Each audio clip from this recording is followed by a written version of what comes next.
Welcome back. Today, in this explainer for the Foundry by Forge College, we're taking those blueprints we drafted in our last lesson, structuring the overview and gathering evidence, and we're putting them through the ultimate engineering crash test. We're diving into end-to-end testing and Devnet deployment for your Solana DeFi app. Think of this as the absolutely critical step before your app ever sees the light of day. We've got the engine built, it's fueled up, looking great. But before we let real users in with their real money, we need to basically strap this thing to a rocket, fire it right at a brick wall, and make sure it doesn't spontaneously combust. So, let's get testing. Let's think about this. What actually happens when your DeFi app hits a pothole? It is a serious, literal million-dollar question. I mean, you wouldn't drive a brand new car on the highway at 80 miles an hour without checking the brakes first, right? So why on earth would anyone deploy untested code out into the wild where real, hard-earned money is on the line? In DeFi, a tiny bug doesn't just give you a cute little 404 error page. No way. It can mean totally drained liquidity pools, spectacularly botched swaps, and a Discord server full of very, very angry users. We've got to be completely certain our code handles the bumps, because let me tell you, in Web3, the potholes bite back. And to avoid those catastrophic pileups, we use something called a Devnet. Simply put, a Devnet is a Solana network functioning as our secure, state-of-the-art crash test facility. It is a living, breathing replica of the main network, but with one beautiful little caveat. The tokens on it are completely worthless. It's basically monopoly money on a blockchain. This lets us simulate brutal, real-world conditions safely before we even think about a mainnet launch. Today, we're moving right off the paper plans and into this zero-risk playground to stress test every single integration gap without risking anyone's actual wallet. Section 1. Testing the moving parts. Okay, so now that we're ready to test, let's look at the progression. We are graduating from just testing individual nuts and bolts, like your basic unit and component tests, to the big leagues. A unit test proves a spark plug actually sparks, right? But an integration test proves the car can actually drive. We're running full-blown integration tests using Node.js and Web3.js directly on the Devnet. We're done looking at isolated pieces in a vacuum. We want to see how the whole machine operates under pressure when every single part is connected. By running realistic flows in a live Solana environment, we prove this fully assembled engine fires on all cylinders. To get a bit more granular here, there are three core moving parts we're testing together. First up is the swap execution and its aggregator fallback behavior. Basically, how exactly does it prepare, route, and sign transactions when a user tries to trade? Second, we've got the liquidity provider orchestration. This handles those complex, programmatic deposits, managing the positions and partial withdrawals, all without losing a single decimal point. And finally, the integration glue. This is what coordinates those swaps and liquidity changes based on our original architecture.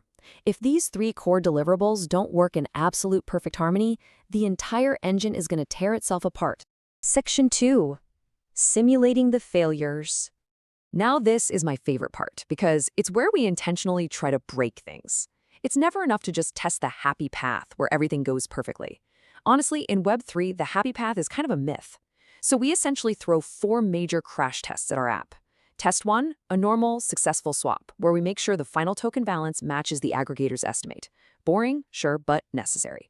Test 2 is a high slippage skid. We artificially mess with the price oracle or submit a massive simulated swap, just to test our fallback routing. Does it gracefully pick an alternate route or hit the brakes with a clear error, or does it just drive off a cliff? Test 3 is a liquidity deposit to verify LP tokens are actually minted. And test 4, a highly coordinated combined maneuver, a swap immediately followed by a liquidity deposit to make sure the app handles interleaved operations without double counting or losing any funds. And here is the absolute most crucial point. We don't just look at internal metrics or trust some optimistic console log that prints success. Let's be real, console logs lie. You have to check the actual wreckage. After every single impact, you must assert the on-chain state changes. Did the token balances actually update? Are the pool reserves mathematically sound? The blockchain is the ultimate, unforgiving source of truth. So your integration tests have to pull data directly from the chain to verify that the mathematical reality matches your expectations exactly. Section 3. Automating the blueprint. So, we've got our tests ready to go, but how do we consistently get our code onto the Devnet to test it in the first place? Well, you've got 2 options, manual deployment or an automated script. I'll just say it, manual deployment is a chaotic, Error-prone nightmare. If you're sitting there at 2 a.m. typing commands one by one into the terminal, you're gonna forget a step. You'll grab the wrong key pair, mess up the token decimals, and spend the next 3 hours debugging a typo. No thanks. An automated script, on the other hand, is your best friend. It's deterministic, it's perfectly reproducible, and it's totally ready for continuous integration. By using an automated Node.js deployment script that wraps the Solana CLI and anchor commands, we guarantee the environment is built exactly the same way every single time. It will literally save your sanity. Our automated deployed Devnet script operates like a beautiful, relentless 3-step assembly line. Step 1, it definitively sets the Solana cluster directly to Devnet, ensuring absolutely no accidental mainnet deployments. Step 2, it builds and deploys your pristine anchor programs.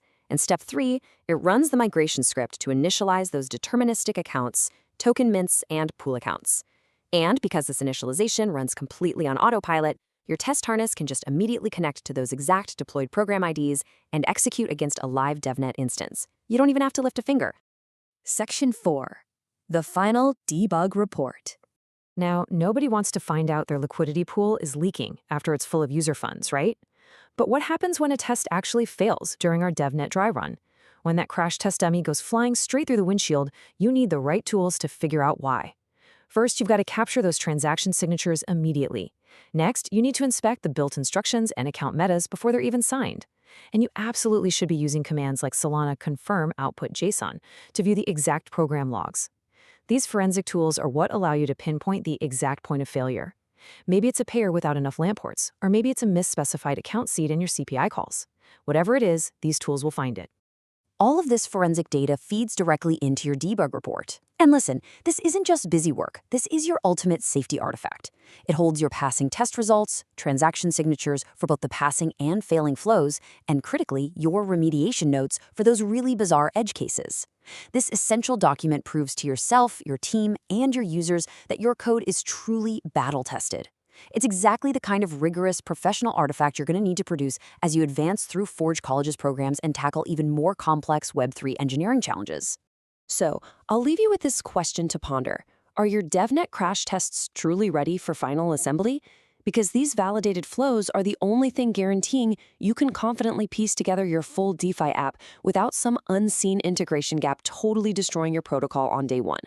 Ask yourself, if you push your code to mainnet right now, would you sleep soundly tonight? If the answer is no, well, you've got more testing to do. I highly encourage you to head over to forge.college to master more Web3 engineering concepts just like this, dive way deeper into Solana development, and really bulletproof your code. Treat your DevNet runs like your app's life depends on it, because it absolutely does. Keep building, stay curious, and I'll catch you in the next explainer.